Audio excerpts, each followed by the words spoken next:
students, today I teach you about language यानी भाषा। हिंदी बात कीजिए। आज मैं आप लोगों को भाषा के बारे में बताऊंगा। भाषा शब्द की उत्पत्ति कैसे हुई, भाषा की परिभाषा क्या है, ये सबसे पहले हम बात करेंगे भाषा कहाँ से उत्पन्न हुई। भाषा शब्द जो है आपकी भाष धातु से बना हुआ है। भाष धातु से बना हुआ है जिसका अर्थ प्रकट करना, कहना, बताना है।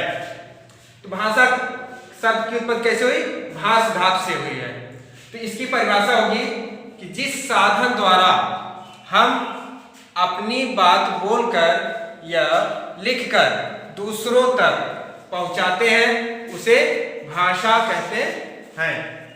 तो जैसा कि भाषा हिंदी हमारी क्या है, हिंदी हमारी राष्ट्रभाषा है। इसका इतिहास गौरवशाली है। इस प्रकार भारतीय धर्मशास्त्र ने कहा है कि कोई भी देश अपनी भाषा के बिना उन्नति नहीं कर सकता है। उनकी 2 लाइन की कविता है कि निज भाषा उन्नति है, सब उन्नति को मूल, बिनु निज भाषा ज्ञान के मिटे नहीं को सूल। इस प्रकार आपने देखा कि हमने बताया आपको कि भाषा शब्द की उत्पत्ति कैसे हुई और भाषा की परिभाषा क्या है।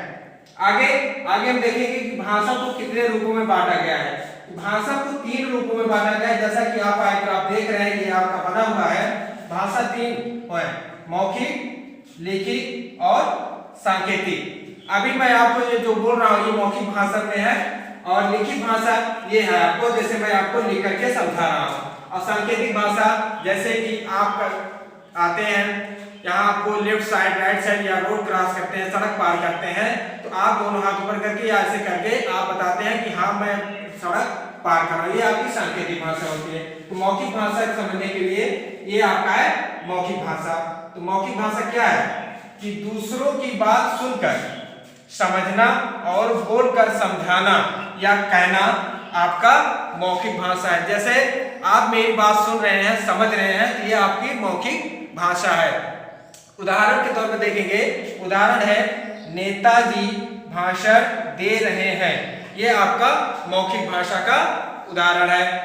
उसके बाद है लिखित भाषा। लिखित भाषा में अपनी बात लिखकर दूसरों तक पहुंचाना तथा पढ़कर दूसरों की बात समझना, ये आपका लिखित भाषा है। इसका उदाहरण है बच्चे परीक्षा में लिख रहे हैं।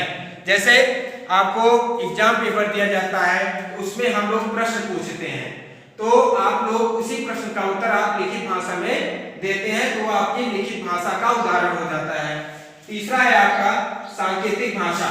सांकेतिक भाषा की जो बात बोलकर व पढ़कर न समझाई जा सके और उसे संकेत द्वारा समझाया जा सकता हो, तो ये आपका सांकेतिक भाषा है। जैसे उदाहरण, रेड लाइट रुकने का संदेश दे रही है, रेड लाइट।